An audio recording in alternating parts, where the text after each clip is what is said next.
Okay, your granddaddy was in World War II, and he loved the sea. He didn't like flying, but he enjoyed that. And so, when we got married, I went back to New Orleans with him to catch his ship back out. Well, first of all, how did y'all meet? How did you and Granddad meet? How did you and Granddad meet one another? I met your oh, let's put it this way. I knew your granddaddy many years before I ever dated him. We went to school together, and he worked at a filling station in Greenwood that I had to go right by every Saturday to get to the main street of there. And he would whistle at me. It made me so mad at him I didn't know what to do. Because I was dating somebody else and thought I was dearly in love. We was going to get married. Okay, this boy, he went off to service too in World War II. And we kind of got distance from each other. You know how that goes. And both of us was young. So one Sunday afternoon, me and a cousin had been to the movie. And we come out, and your granddaddy and one of his friends was in the car, and I knew him. So he said, come ride with us home. Well, of course, we hopped in the car because we knew him. So your granddaddy said, no, you get in the back with Jack. You get up in the front with me. So, of course, I hopped up in the front with him. So I had another date that night. So I told my mama to tell him, if when he come, that she was sorry I hadn't got home. I was with your granddad at that time. So he was at home for 2 weeks. I dated him every night. But I was with him only 5 minutes when he asked me to marry him. I looked at him and laughed at him. I thought it was funny. I wasn't ready to get married. I said, okay, next trip. So he made 2 trips home. I said, I won't marry you till I'm 21 years old. So he made several more trips home. He said, you ready to marry me? I said, no. I'll marry you next trip. So the last time he come home was my birthday, a week before we got married. He said, are you ready to marry me? I said, I'll marry you next Saturday. I'll be 21 years old. And I married him. And so we lived together for 36 years. The last 2 years was hard. But I wouldn't wish him back like he was. But he loved you boys. He kept saying when you and Jared came along, he was going to have his foursome, and he was going to quit work and follow y'all around. So he never got to see Matt or Dyson. Matt was buried 2 days after your granddaddy died. And of course, Dyson came along 2 years later. So, you want me to tell you some more? Yeah, just more about Granddad. You said he loved to see. So my life has been ups and downs for a long time. It was hard when I had to give up your granddaddy. But, as I say, I wouldn't wish him back. So God seen plenty of good things for me. He's took care of me. He said, I had y'all. He sent me 2 more to love. And I've had more blessings than your granddaddy had with y'all. I've seen you graduate from school. When you was in the 1st grade, going on up. I've seen you through college. All of you. He never got to see that. I've seen one of you get married, and now have a little great-granddaughter and expected a little son. So my life, God's always been there for me. He wasn't for a long time, but that was my fault, not his. I turned my back on him when he told us what was wrong with your granddaddy. I was very, very angry with him. Yeah. Why did this have to happen to us? But why not? We wasn't any better than anybody else going through that. But it made a point that I had never had to take care of anything like that. He took care of all the things. I always had my money if I wanted to go shopping and do what I wanted to do. I had to learn to take care of a car. I had to learn to pay the bills. I have learned an awful lot. So the others tell me I've gotten too independent anymore about this. I really haven't. I want to do them on my own as long as I'm physically able to do it. Then when I can't, I'll give it to them to do. But one Sunday before your granddaddy died, he was trying to help me make out bills, which he wasn't able. I had to learn that, so I cried about it. So that's when I said, Lord, I need your help. He was at that door, and he opened it for me. From that day on, I was as calm as any person could ever be. The day your granddaddy died, I had just checked on him about maybe 5 minutes, because I was going to have to give him his medicine. Walked back into, do you want to hear this? Yeah. I walked back into the room, and he just had passed away. Well, that hurt, but I was very calm that I could call the doctor and some friends and your daddy and them, to tell them that the daddy had passed away. And they said, well, why didn't you call us? I said, because if I had called y'all in the morning like that, and he woke up, then it might upset him, so I didn't. And so the good Lord planned that for me. And so after he passed away, I made up my mind. I wanted to stay in our home. I didn't want, one of the, y'all's parents wasn't good to me. It was not that. I just needed something of my own then. Mm-hmm. So I did that. And then y'all was there to help me through so many days after he passed away. And I look forward to it. Then when you went off to college, to Athens, there was weekends you'd call and say, Grandma, what you doing?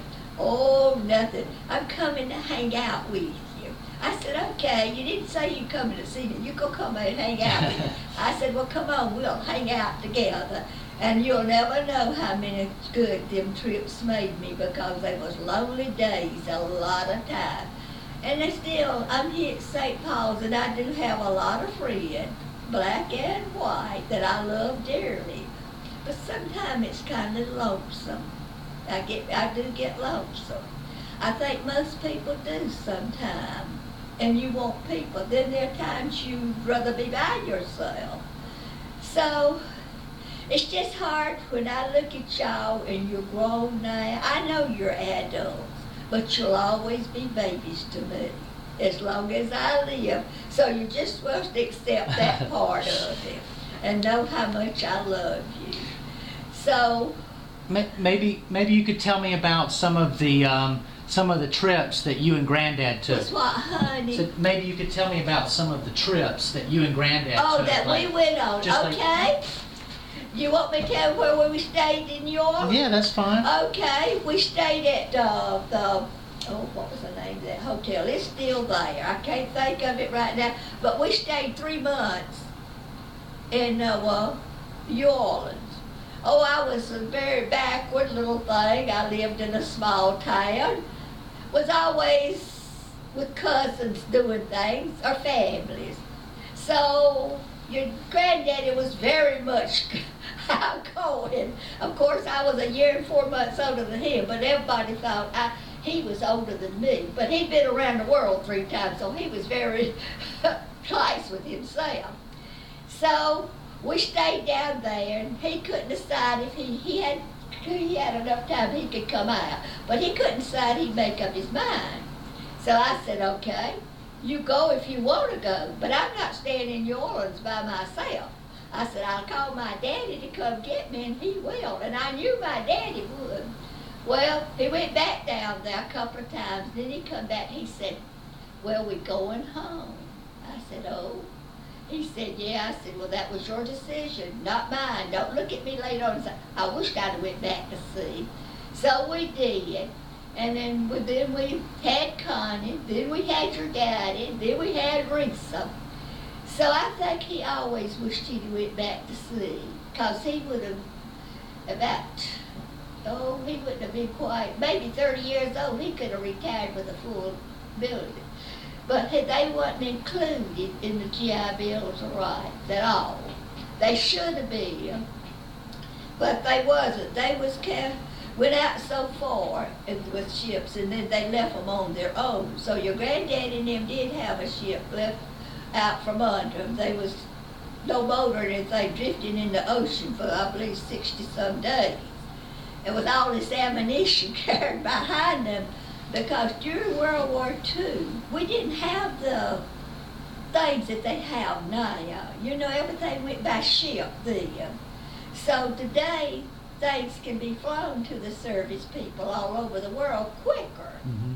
And so you had one uncle. I was only child. Your granddaddy was only child. His older brother was shot down over the North Sea during World War II. He'd been on a mission into Germany and dropped his last bomb and was coming back. So the boy that was close to him said the last time he saw his plane coming over the North Sea, they didn't see it no more when they got back to England. But it was night. They couldn't go back to check on it, so the next morning they went and they couldn't find it. So they figured that's what happened to him. But he flew a little P-38, just one man plane. It's almost like the jets now. That was as near as a jet World War II had. So then Monday lived with us quite a few years till we come here. So the move to Macon was good for all of us. We needed a life to us. And so I have never had no desires to go back to South Carolina. I like to go back where my mom and dad is buried at once in a while, but that's been quite a few years since I went back. And it's just, as I say, the good Lord's always been there for me. Whenever anything's happened to me, I've always had a guardian angel. Now, I don't know if you believe in guardian angels, but they're there. Can you tell me more about Uncle Joe? Can you tell me more about Uncle Joe? It's what? Can you tell me more about Uncle Joe? Uncle Joe, yeah. This is your Uncle Joe. This was your daddy's only brother. Then I had two first cousins. Well, I didn't have two. I had one. Your daddy had one. Was captured by the Germans, and they was in a camp over there. So I had a dear, dear friend. Wasn't a boyfriend. I had a lot of friends, but they wasn't boyfriends. They were just good friends that we grew up together. I lost a lot of them, and this one was captured by the Japanese. He was on that march. So he come home, but he didn't live very long after that. He told a little bit why they were treated. So I think my generation, and maybe I'm wrong, I think we was more patriotic to our servicemen than what we are now. I don't know how to explain it, but I just don't think we think of it that way now. I'm very patriotic of my country. I wouldn't want to live nowhere else. And of course there's a lot of wrong with it, needs to be changed. But we don't need the president we got now for the next 4 years, because heaven help us if he comes back in. Now maybe you feel different, but that's your rights. That's your God-given rights to vote like you feel like voting. And I hope that's never taken away from nobody. But that was my feeling. And so the first time I was old enough to vote, I could vote before the boys 18 could vote. But they was old enough to be drafted to fight. They couldn't go in a bar. I could go anywhere I wanted to go, but they couldn't till they were 21, which wasn't fair to them. If they could fight, they was old enough to do what they wanted. So that was another thing. You know, and then as I was fixed to say, the first time I voted, Eisenhower was running.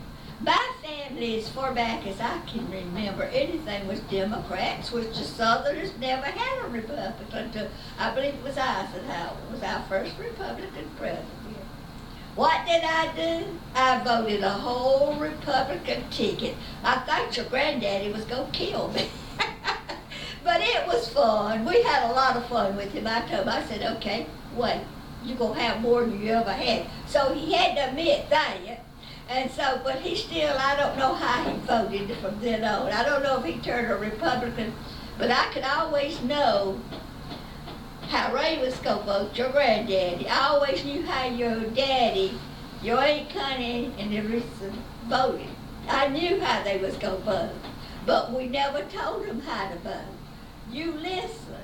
And then you vote your conscience till you think the person that's good enough for that job. You vote that way. It don't make no difference if it's Republican or Democrat. You put them together, you wouldn't know one from the other. So that's just the way it's been all that time. But I'll get back to him. The good Lord have always sent an angel to me. Whenever something happened, there was always somebody right there to help me. And so the day I fell in Mexico and put a hole in my head, which was very upsetting. I was really upset. It was really bleeding. I thought I was going to die, I guess. But it had to be. In a different country, different people. And there I was, crying. I ruined y'all's vacation. Here I have got my... But you know something? The good Lord was holding my back. If he hadn't have been holding my back,